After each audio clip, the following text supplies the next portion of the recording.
Hello everybody, Vinar Scott again, Mid-South Intellectual Endeavors. I know it's been a while since I've made a individual webcast of myself giving my own opinions. A lot of times I just leave that up to my conferences. But something happened recently and it just really struck a nerve with me. And it's been happening more and more frequently. I'm an Iraqi war veteran, as many of you know. And I go to the VA for several things to help me out since I've been out of service, or several things that happened to me during my service in the Iraq War and the military. And I went up to the VA to file a claim for something, and I was turning in the paperwork to one of the receptionists. She looked at me and she said, "Well, what is this for?" And I said, "Well, it's for one of my claims. I need to turn this in to my primary care provider." She looked at me like this and said, "Y'all veterans need to quit it. Y'all making all these claims, and ain't nothing wrong with y'all. Y'all just filing these to make more money." To put it lightly, I was extremely insulted by this. And I just want to say that she's not the only one that said things like this. Many workers at the VA, I go to the VA in Memphis, and a lot of them feel the need, I don't know why, that they have to voice their opinions about our disabilities, saying, "Well, you guys don't look like you're disabled. Why are y'all filing these claims?" I don't feel the need that we even have to give them an answer for that or defend ourselves for why we're getting disability money. But I just want to say two things, okay? Number one, for you receptionists, even like security guards that work there, they'll make their little opinions about this. Number one, you guys are not doctors, okay? We as veterans file claims. It's between us, our primary care provider, whatever doctors we use in support of the claim, and the people who are generating the claims at the main regional VA offices.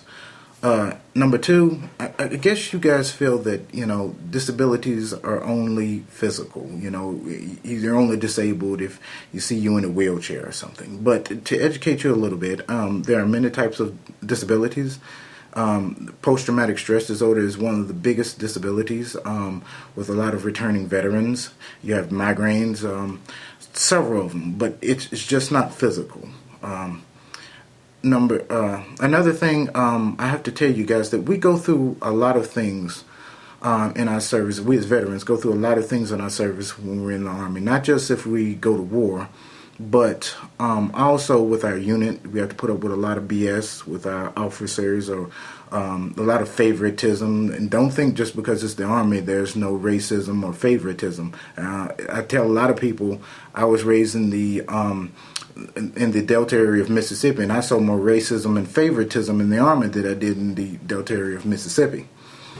A lot of times we go through with a lot of this stuff in the Army, and we get back into civilian life, and we have to put up not only with the public who doesn't understand us, but our families as well, especially if we're married and have kids. And a lot of them think that we're just acting crazy and we just need to be institutionalized and just need to stay away from them or what have you, which makes life very hard, almost unbearable. And then we think that we can go to the VA for compassion or whatever, and you have these a-holes that want to voice their opinions or whatever. So then we go home and watch on the news, like recently with the other VA hospitals in these other states, and they're throwing away veterans' claims, and veterans are dying because they're not getting the care that they deserve.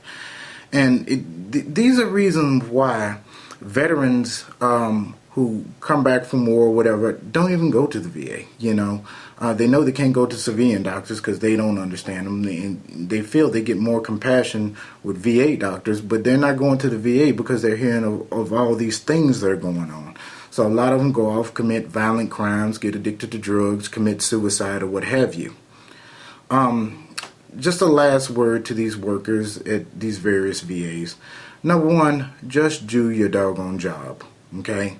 If you're there to take our paperwork, take our paperwork. If you're there just to make sure we got our appointments in, just do that.